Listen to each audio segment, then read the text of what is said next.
Hello. I've been using Cursor to program with Druid recently, so I wanted to do like a little demo video just showing my workflow in case anyone else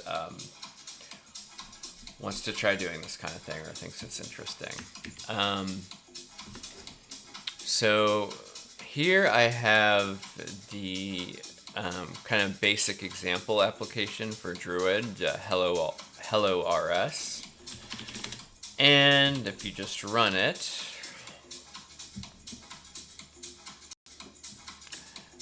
it looks like this. It's a little cross-platform GUI window. This is Rust with no like web browser. And you can change this to be like Eli or Mario or Milady, that kind of thing. And so now I'm going to ask, so this is Claude. I'm chatting with Claude 3.5 Sonnet in Cursor. So I'm going to say, can you help me make the background color green? Can you help me make the background color green? I'm not even going to read this. I'm just going to hit apply, and I'm just going to look at what they changed. So this is like just instead of like looking up the documentation, or it's like you have all the I mean, you don't even have to look up the documentation. It looks it up for you. So you just say, yeah, I want this, but I'm noticing like they didn't import Druid color. So I think that, oh, so here it just didn't have that. So I accepted that. Okay, so I'm accepting that. That's why you have to actually read what they say. I'm going to accept this, and I'm going to accept this. And so that has Druid color up here. And what else did it do?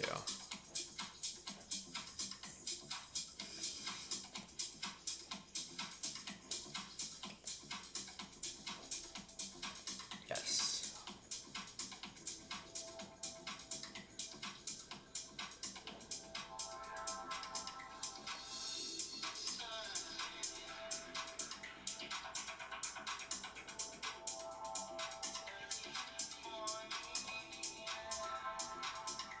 Let's see what that does.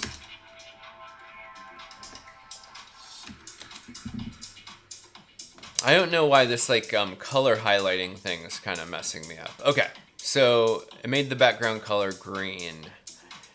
So now I want to tell it like, can I make this text input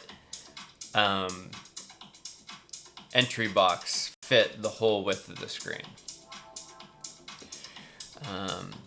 Can you make the string input box flex to fit the full width of the screen, of the window?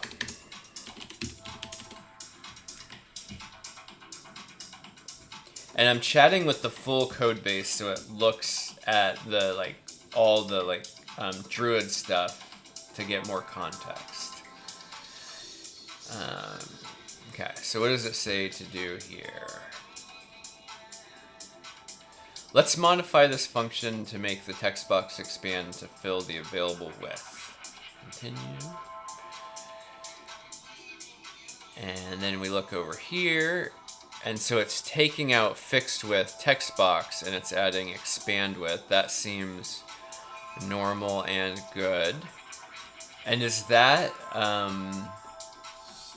that should be all that we needed to do. So now we do cargo run, And so now this has expanded to fit the full width. And you see you can just fill this up with letters. Now the font's a little small. Let's see if it can make the font size bigger. Can you help me make the font size 4x bigger?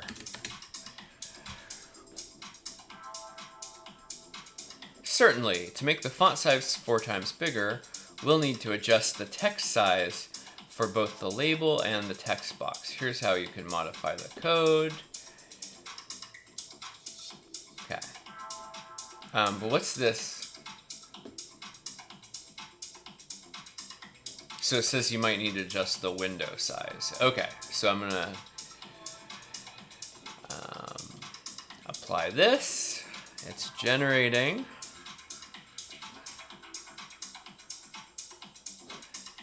And I'll apply this other one as well, just so it's like working in the background while we wait for this.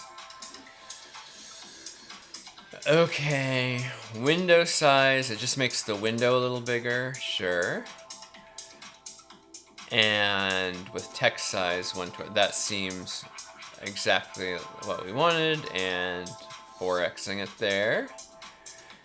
That seems totally normal and good. Cargo run example. It didn't work. Oh, because I didn't save it.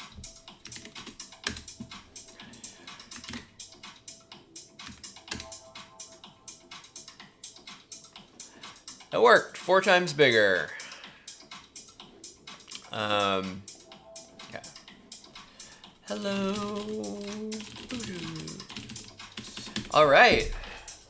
So I think that's good for just the example, just showing you like the workflow. The other thing I want to mention is that it's really nice that it can do, you'll get like warnings. And let's see if we can go up here. So I can just take this warning and I can say debug with AI. So this will take all these Rust warnings into a chat over here.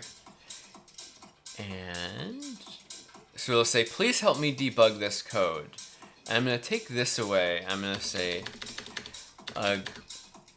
these warnings. Please help me debug these warnings. And I'm going to give it the full context of the code base.